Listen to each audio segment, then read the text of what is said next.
François David, peut-être une réaction au propos de Mme Lagarde, contraction très forte du commerce mondial, disait-elle. Est-ce que vous êtes d'accord avec ce que dit le ministre? Oui, d'abord, je voudrais vous remercier de m'avoir invité. Avant de réagir, un de mes amis qui est dans la salle, Jean Castarède, m'a dit que tout le monde avait le moral dans les chaussettes après l'exposé de Jacques Attali ce matin. Et il m'a dit, il faudrait que tu commences par un opening joke pour détendre l'atmosphère, qui me paraît d'ailleurs détendue. Et je vais donc commencer par un opening joke qui, en même temps, m'évitera de répondre à des questions sur l'économie française, parce que cet opening joke a une connotation sociopolitique très importante, qui ne vous échappera pas. C'est un bar, et dans le bar, il y a un Français, un Allemand et un Anglais. Entre dans le bar un grand monsieur avec une longue barbe noire, une veste de bure blanche jusqu'aux pieds, nu, dans des sandales, et un air extrêmement mystique. Il entre dans le bar et il dit au barman « Puis-je avoir quelque chose à boire ?» Le barman le regarde, il voit qu'il n'a pas de poche, pas d'argent. Il dit « Mais vous avez de quoi payer, monsieur ?» Il me dit « Non. » Il me dit « Écoutez », et à ce moment-là, les trois personnes disent « Mais barman, vous voyez bien que c'est Jésus-Christ. » Et l'Allemand dit « Jésus, acceptez mon verre de bière. » Donc Jésus boit le verre de bière, serre la main de l'Allemand et lui dit « Vous êtes un homme de bien. » Et l'Allemand regarde sa main, il dit « Mais miracle, mon arthrose de la main vient de disparaître. » Et l'Anglais dit « Jésus, acceptez mon verre de whisky. » Il boit le verre de whisky, il serre la main de l'Anglais, il lui dit « Vous êtes un homme de bien. » Et l'Anglais dit « Miracle, mon lumbago vient de disparaître. » Et le Français lui dit « Jésus, acceptez mon verre de vin. » Il boit le verre de vin, il tend la main vers le Français, et le Français dit « Non, moi je suis en arrêt maladie. » Donc ceci pour éviter les questions sur l'économie française. Alors, ce qui ne vous exonère pas, bien sûr, de traiter un petit peu de la conjoncture, si vous le voulez bien. Peut-être un mot de Mme Lagarde sur vraiment la situation. Oui, je suis d'accord avec elle. Je n'ai pas à être d'accord avec elle parce que je rappelle que COFACE est une institution totalement privée, donc nous ne dépendons pas de l'État. Nous avons même, quand nous avons dégradé la note de la France, il y a 2 mois, reçu des remontrances de Bercy. Donc nous sommes totalement indépendants. Je suis d'accord à la fois sur l'ampleur de la crise et sur la durée de la crise. Alors je vais y venir. COFACE est une compagnie d'assurance qui garantit le risque de non-paiement. Nous avons 120 000 clients dans le monde. Nous sommes dans 67 pays, c'est-à-dire des gens qui viennent nous voir en nous disant « Est-ce que vous me garantissez contre le risque de telle entreprise ?»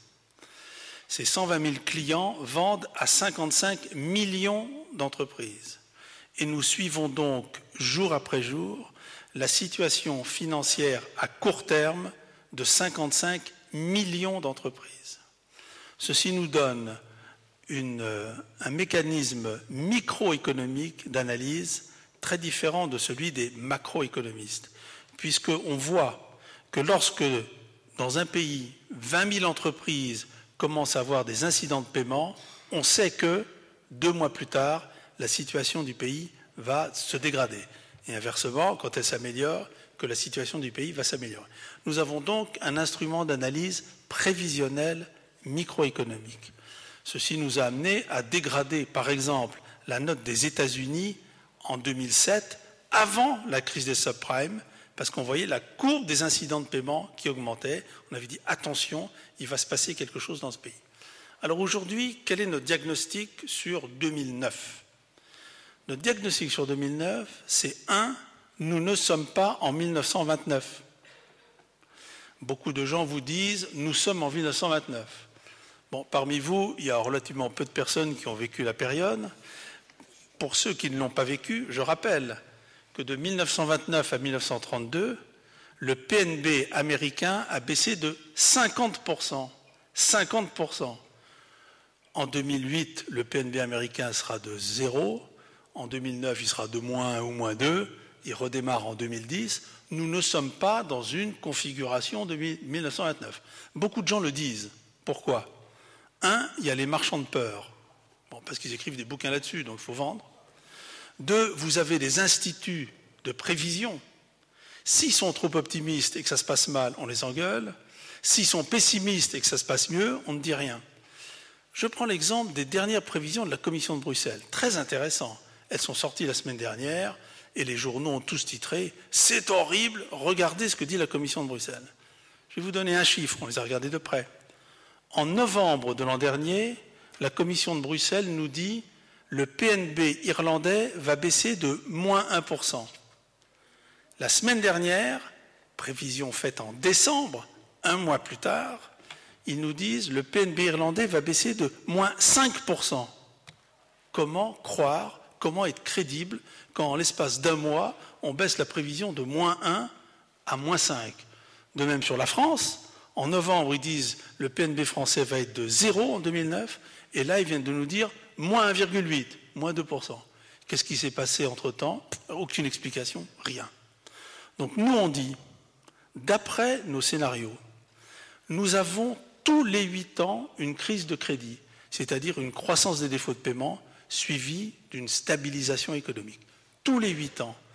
En 2009, notre prévision, c'est que la croissance mondiale sera de l'ordre de 1%.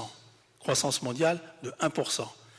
Un peu moins bien que lors de la dernière crise de 2001-2002, où elle a été de 1,5%, égale à celle de 92-93, où elle a été de 1%, et mieux que celle de 81-82, où elle a été de 0,6%. En d'autres termes, nous sommes dans une crise de crédit classique qui se produit tous les 10 ans. Il n'y a pas de quoi en faire un plat, il n'y a pas de quoi ameuter les foules en disant on est dans une situation d'apocalypse. Pas du tout, on est dans une crise de crédit comme on l'a connu. Ça va être rude en 2009 parce que 1% de croissance, ça veut dire que certains pays émergents croissent de 5-6%, mais d'autres, occidentaux, beaucoup moins.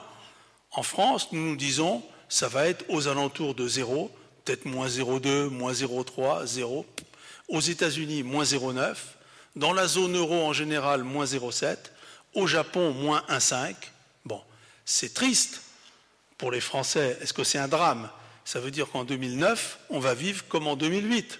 Bon, c'est pas réjouissant, c'est pas bien pour les gens qui perdent des emplois, ce n'est pas un drame. Ça, c'est sur l'ampleur.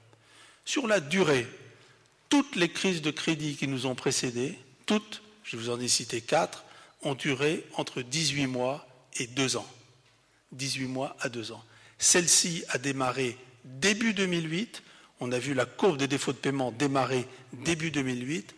Notre scénario, c'est que tout rentrera dans l'ordre fin 2009, début 2010. Donc, année 2009 rude, redémarrage 2010. Quand nous avons dit ça il y a un an, personne ne nous a cru.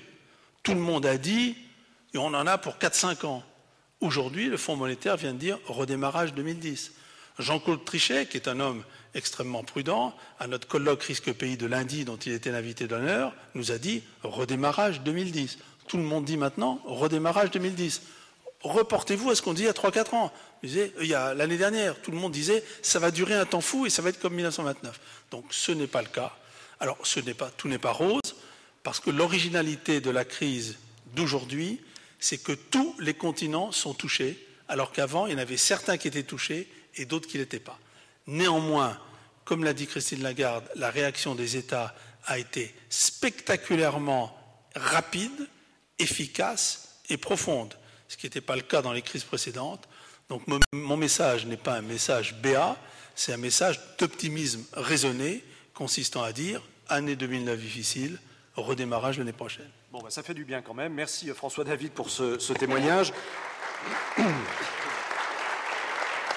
Deux petites questions complémentaires. Vous parliez des différents continents. Vous COFAS qui observe avec ces chercheurs, entre guillemets, au quotidien les zones à risque. Quelles zones vous paraissent particulièrement à risque, vers lesquelles votre regard se tourne particulièrement en ce moment? Nous avons 3 pays qui nous... je n'ai plus de micro. Si, ça fonctionne. 3 pays qui nous préoccupent, qui sont les États-Unis, l'Espagne et la Grande-Bretagne, car ce sont les 3 pays d'où est partie la crise immobilière, crise de l'endettement des ménages. Donc ces 3 pays nous préoccupent. Et en plus, la crise a mis à jour des fragilités qu'on notait depuis un certain temps sur 2 pays émergents, la Russie et la Chine. Donc nous avons 3 pays bien connus, plus Russie et Chine. Mais il faut bien distinguer dans notre analyse, et pour les exportateurs, il faut bien distinguer entre risque pays et risque client. Vous pouvez avoir un pays noté très très mal chez nous. Je ne sais pas s'il y a des personnes de ce pays ici, je dis au hasard. Le Nigeria est très mal noté, mais Coca-Cola Nigeria est un très bon client. De même, l'Allemagne est très bien notée, mais le secteur des travaux publics en Allemagne, c'est un très mauvais client. Donc il y a la note pays globale, et puis il y a la note client, puisque nous sommes, nous, une agence de notation vraie. S'il y a des questions là-dessus, je pourrais y répondre. Il y en aura tout à l'heure, bien sûr. Dernière petite question, est-ce que cette crise est assez significative sur certains points pour permettre de faire avancer, je dirais, de faire naître d'abord de nouveaux risques et de faire évoluer vos outils d'adaptation, vos outils d'étude de ces risques? C'est difficile de faire évoluer des outils qui sont parfaits. On aura peut-être l'occasion d'en parler aussi tout à l'heure. Il y a quelques questions probablement de la salle. Merci François David. Daniel Bernard.